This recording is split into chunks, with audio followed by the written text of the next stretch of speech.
یہ گجرانوالہ کے امپورٹنٹ ترین کینٹ کے قریب کی گئی۔ ذرائع کے مطابق انڈین ڈرون جو ہے وہ انتہائی اونچی پرواز گجرانوالہ کینٹ کے قریب آ رہا تھا اور انتہائی اونچی پرواز کر کے آ رہا تھا کہ ایئر ڈیفنس سسٹم ایکٹیویٹ ہوا اور ایئر ڈیفنس سسٹم سے ہونے والے 2 فائر جو ہیں ان میں یہ ڈرون گرا۔ اب ایک جو اس وقت ڈیٹیلز آ رہی ہیں وہ یہ ہے کہ اس ڈرون کو 2 فائرز کر کے گرایا گیا ہے، اس لیے 2 دھماکوں کی آوازیں سنائی دی گئی۔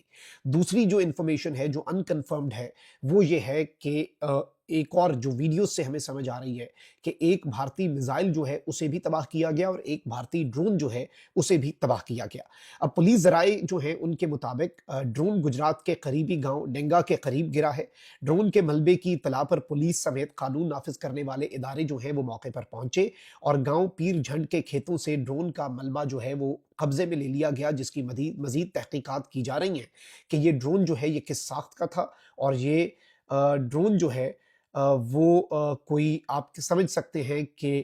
کیا یہ اٹیک ڈرون تھا جو کہ اپیرنٹلی لگ رہا ہے یا یہ سرویلنس اور سپائنگ کے لیے تھا، کیونکہ راوالی کینٹ جو ہے یہ ایک بہت امپورٹنٹ، میں بہت سی ڈیٹیلز آن پرپز آپ کے سامنے نہیں رکھ رہا اس کینٹ کی امپورٹنس کے حوالے سے۔ گجرانوالہ کا آپ کو پتا ہے کہ کور کمانڈر گجرانوالہ کا عہدہ جو ہے وہ بھی بہت امپورٹنٹ ہوتا ہے اور پاکستان کے جو آرمی چیف ہیں وہ بھی کور کمانڈر گجرانوالہ رہ چکے ہوئے ہیں۔ البتہ اس سب کے اندر کسی بھی قسم کے جانی نقصان کی اطلاع جو ہے وہ الحمدللہ نہیں ملی۔ اب یہ تو ہے ناظرین اکرام ڈیٹیلز، لیکن معاملہ جو ہے وہ اس سے بھی زیادہ خطرناک ہے۔ ایک جانب تو یہ خبر بھی آئی کہ بھارت کے نیشنل سیکیورٹی ایڈوائزر اجت دوول جو ہے اس نے پاکستان کے نیشنل سیکیورٹی ایڈوائزر جو کہ اب DGISI بھی ہیں اور ان کے پاس یہ 2 عہدے ہیں، ان کے ساتھ رابطہ بھی کیا ہے۔ لیکن اس سب کے دوران بھارت کی طرف سے یہ حملہ اس جانب ایک بہت کلیئر انڈیکیٹر ہے کہ بھارت ابھی بھی جنگ جو ہے وہ اسے آگے لے کر چلنا چاہ رہا ہے اور پاکستان کی سرزمین میں ڈرون بھیجنے کا مطلب اور مقصد کیا ہے۔ وہیں دوسری جانب چونکہ رات بھر امرتسر کے اندر بھی دھماکوں کی اطلاعات آئیں اور انیشلی یہ خبر چلی کہ شاید پاکستان نے سٹرائک کی، لیکن اس کی پاسبلٹی نہیں ہے۔ پاکستان کبھی بھی بھارتی پنجاب یا سکھ آبادی کے اوپر کوئی سٹرائک نہیں کرے گا۔ اور آپ دیکھ لیں کہ جو ویزے منسوخ کرنے کی بات ہوئی اس میں ہم نے سکھ یاتریوں کے ویزے منسوخ نہیں کیے اور وہاں پر لوگوں کے جو ہمارے لیے جذبات ہیں وہ ہمیں بھی پتہ ہیں اور وہ لوگ اصل میں کیا چاہتے ہیں وہ بھی ہمیں معلوم ہے۔ اسی طریقے سے جس طرح ہم مقبوضہ وادی کے اندر عام لوگوں پہ تو حملہ نہیں کر سکتے، وہاں پر جو لوگ ہیں ان کے دل ہمارے ساتھ دھڑکتے ہیں۔ تو اب یہ اطلاعات آ رہی ہیں کہ بھارت کے کچھ میزائلز جو بھارت نے داغے وہ مس فائر ہوئے، کیونکہ ان کے میزائلز بھی مس فائر ہوتے ہیں، ان کے جہاز جو ہیں وہ بھی گر جاتے ہیں۔ اچھا، ہر روز صبح جو ہے بھارت اٹیک کے بعد کچھ نہ کچھ، وہی بات ہے کہ ایٹ سلیپ اور اپنا کچھ گراؤ اور ریپیٹ، بھارت کے لیے اس وقت یہ جو ہے یوں لگ رہا ہے کہ ایک نارم بن چکی ہے۔ بھارت کے طیارے گرنے کی انٹرنیشنل میڈیا بھی کنفرمیشنز دے چکا ہے، یہ سب کچھ ہم وٹنس کر چکے ہیں اور اس سب کے اندر اب بھارت کا ایک اور ڈرون آیا۔ میں یہ نہیں کہہ رہا کہ یہ تباہ کرنا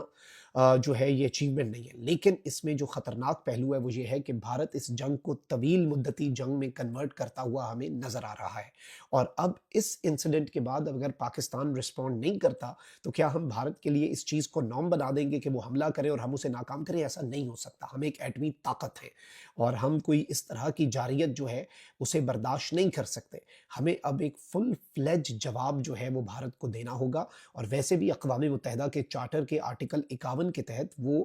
جواب جو ہے اس کا حق ہمارے پاس محفوظ ہے۔ We can give that answer to India اور ہم وہ جواب بھارت کو دے سکتے ہیں۔ اب اس سب کے اندر یہ جو امپورٹنٹ چیز ہے، ظاہری بات ہے یہ یاد رکھیے گا کہ بھارت جو ہے اس کی جانب سے جس طرح کے معاملات ہوئے ہیں، اس کے بعد جو ایئر سپیس ہے، اچھا یہ جو ایئر سپیس ہے لاہور کی وہ بھی کھول دی گئی تھی اور اس کے علاوہ سیالکوٹ کی جو ایئر سپیس ہے، اب اس میں مجھے یہ بتایا جا رہا ہے کہ لاہور اور سیالکوٹ کے فضائی روٹس جو ہیں وہ کمرشل پروازوں کے لیے رات گئے پھر سے بند کر دیے گئے اور سعودی عرب سے لاہور آنے والی PIA کی پرواز کو کراچی کی طرف موڑ دیا گیا۔ یعنی پاکستان کی ایئر سپیس میں کچھ نہ کچھ تو ہوا اور کچھ بہت بڑا ہوا۔ although پاکستان کا ایئر ڈیفنس سسٹم جو ہے وہ الحمدللہ ایکٹیو تھا اور وہ باضابطہ طور پر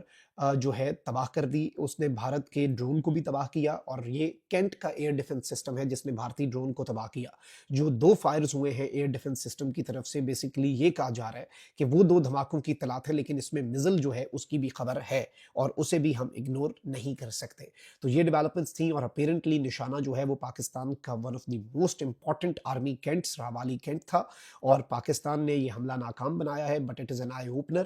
اور ایسے نہیں چلے گا، یہ پاکستان کو اب واضح کرنا ہوگا۔ اپنا بہت خیال رکھیے۔ اللہ نگہبان۔ پاکستان۔